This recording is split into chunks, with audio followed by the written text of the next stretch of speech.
अस्सलाम वालेकुम everyone. Question number 6 में क्या कह रहे हैं, under a reflection the point 3,5 is mapped on to the point 5,3। यानी एक पॉइंट है 3,5 और ये पॉइंट मैप हो रहा है अंडर द रिफ्लेक्शन में 5,3 पे। तो आपको ऐसे इन पॉइंट की आपको लाइन ऑफ रिफ्लेक्शन की इक्वेशन फाइंड करनी है। यानी जब ये पॉइंट अंडर द रिफ्लेक्शन इस पॉइंट में मैप होगा, किसी ना किसी लाइन ऑफ रिफ्लेक्शन के रिस्पेक्ट से मैप होगा, तो उस लाइन ऑफ रिफ्लेक्शन की आपको इक्वेशन फाइंड करनी है।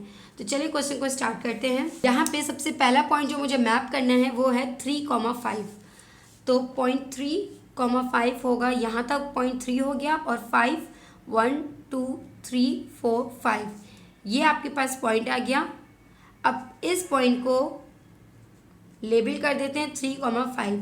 अब ये पॉइंट मैप होगा दूसरे पॉइंट में अंडर द रिफ्लेक्शन, और वो दूसरा पॉइंट क्या है 5,3। यानी अगर मैं इसको ए का नाम दे रही हूँ तो जो ए प्राइम इसकी इमेज आई है वो आई है 5,3 पे। तो 5,3 का होगी from origin along x axis 5 distance, और 1 2 3 यूनिट है अलोंग 0 से 5 तक अलोंग एक्स एक्सिस डिस्टेंस, और 5 से 3 यूनिट चलेंगे अलोंग वाई एक्सिस डिस्टेंस। तो ये हो गई आपके पास ए प्राइम यानी इसकी इमेज।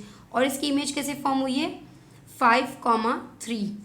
अब अगर मैं इसको विदाउट ग्राफिकली इंस्पेक्शन मेथड से कहूँ कि 3,5 चेंज हो रहा है 5,3 में, यानी इसका जो एक्स कोऑर्डिनेट है वो इसकी इमेज का वाई कोऑर्डिनेट बन रहा है, और जो ओरिजिनल पॉइंट का वाई कोऑर्डिनेट है वो इसकी इमेज का एक्स कोऑर्डिनेट बन रहा है। As we know that from the question number 1 कि जब कभी वाई एक्स और वाई को आप रिफ्लेक्ट करवाएं और आफ्टर रिफ्लेक्शन y का कोऑर्डिनेट x का बन जाए और x का कोऑर्डिनेट y का बन जाए, तो ऐसी रिफ्लेक्शन जो है वो किस लाइन के रिस्पेक्ट से होती है, वो y is equals to x line के रिस्पेक्ट से होती है, यानी ऐसी लाइन जो ओरिजिन से पास कर रही हो। तो इसका मतलब है इन दोनों पॉइंट्स के कोऑर्डिनेट्स आपस में इंटरचेंज हो गए, तो इनके दरमियान जो लाइन ऑफ रिफ्लेक्शन बनेगी वो ऐसी लाइन होगी जो इसके ओरिजिन पॉइंट से पास करेगी। यानी इसका ओरिजिन पॉइंट कौन सा है, ये पॉइंट है, और इसके सारे डायगोनल को आप यहाँ ज्वाइन कर दें, ये ऐसी लाइन होगी जो इसके ओरिजिन पॉइंट से पास करने वाली लाइन होगी, और उस लाइन को हम कहते हैं y is equals to x. तो ये हो गई y is equals to x. तो फर्स्ट पार्ट में जो इन्होंने पूछा था कि find the equation of line of reflection, तो लाइन ऑफ रिफ्लेक्शन की जो इक्वेशन है वो y is equals to x है। यानी इस लाइन के रिस्पेक्ट से ये ए पॉइंट रिफ्लेक्ट हो रहा है ए प्राइम में, जिसमें इनके कोऑर्डिनेट्स आपस में इंटरचेंज हो रहे हैं। तो ये आपके पास फर्स्ट पार्ट आ गया। फर्स्ट पार्ट के सेकंड लाइन में देखिए, the point 5,3 is then reflected and the coordinates of the final image is -5,3।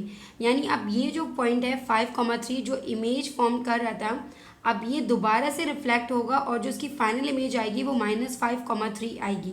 इसके बाद आपको क्या करना है, again find the equation of the second, find the equation of the line of the second reflection.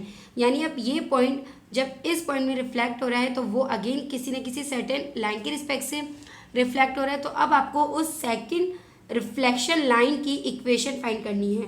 यानी अब ये वाला पॉइंट तो मेरे पास ऑलरेडी है, अब मैं इस पॉइंट को प्लॉट करूँगी ऑन अ ग्राफ पेपर और फिर इसकी लाइन ऑफ रिफ्लेक्शन फाइंड करूँगी। तो -5,3 यानी ये जो पॉइंट है अब ये दोबारा रिफ्लेक्ट हो रहा है -5,3। तो -5 ओरिजिन से -5 ये हो गया, और 1 2 और 3 ये वाला पॉइंट आ गया आपके पास ए डबल प्राइम, और इसके कोऑर्डिनेट है -5,3। अब ये पॉइंट जो रिफ्लेक्ट हुआ है with respect to certain line वो इस पॉइंट पे रिफ्लेक्ट हुआ है। अब अगर मैं यहाँ पे पूछूँ विदाउट ग्राफ कि ये पॉइंट इस पॉइंट पे रिफ्लेक्ट हुआ है, तो देखें इसमें कौन सा कोऑर्डिनेट सेम आ रहा है। इन दोनों पॉइंट्स में y कोऑर्डिनेट सेम आ रहा है, यानी दोनों में 3 प्रेजेंट है। चेंजेस किस में आ रही है, x के कोऑर्डिनेट में। अच्छा, अब according to the question number 1 देखिए, जब कभी y एक्सिस के अलाउंग रिफ्लेक्शन होती थी तो y का कोऑर्डिनेट सेम रहता था और x के कोऑर्डिनेट में चेंजेस आती थी। इसका क्या मतलब है कि जब कभी y का कोऑर्डिनेट सेम हो और x में चेंजेस आ रही हो, किस तरह से कि माइनस साइन चेंज हो रहा हो प्लस में, या प्लस चेंज हो रहा हो माइनस में, तो इसका मतलब होता है कि रिफ्लेक्शन हो रही है अलोंग वाई एक्सिस। तो क्वेश्चन नंबर 6 में देखिए, ये पॉइंट जब रिफ्लेक्ट हो रहा है तो इसमें x का कोऑर्डिनेट चेंज हो रहा है जबकि y का कोऑर्डिनेट सेम है जो कि 3 है। तो इसका मतलब है ये जो रिफ्लेक्शन हो रही है ये अलोंग y एक्सिस हो रही है। यहाँ पे देखा जाए तो यानी ये जो पॉइंट है ये रिफ्लेक्ट हो रहा है अपनी इस इमेज में with respect to y axis. ठीक है, एक तो ये कॉन्सेप्ट था आपका विदाउट ग्राफ। अब आप ग्राफ के रिस्पेक्ट से देखें, इन दोनों पॉइंट्स का टोटल डिस्टेंस देखिए कितना बन रहा है, 1 2 3 4 5 6 7 8 9 10 10 डिस्टेंस बन रहा है। तो लाइन ऑफ रिफ्लेक्शन कहाँ पे लोकेट होती है, इन दोनों पॉइंट्स के मिड पॉइंट पे। तो 10 का डिस्टेंस को अगर मैं 2 से डिवाइड कर दूं तो दोनों में 5 का डिस्टेंस आएगा। तो यहाँ से 1 2 3 4 5 यूनिट डिस्टेंस पे जो लाइन फॉर्म्ड हो रही है वो इसकी लाइन ऑफ रिफ्लेक्शन है, यानी वाई एक्सिस इसकी लाइन ऑफ रिफ्लेक्शन है। यानी ऐसी लाइन जो वाई एक्सिस पे ड्रॉ हो रही हो, इस लाइन की इक्वेशन होती है x इज इक्वल टू 0। यानी सेकेंड पार्ट में जो लाइन ऑफ रिफ्लेक्शन है उसकी इक्वेशन होगी x इज इक्वल्स टू 0। ठीक है, ये मेथड शॉर्टेस्ट मेथड है कि अगर आप ग्राफिकली सोल्यूशन फाइंड कर रहे हो तो आप इस मेथड से भी फाइंड कर सकते हैं।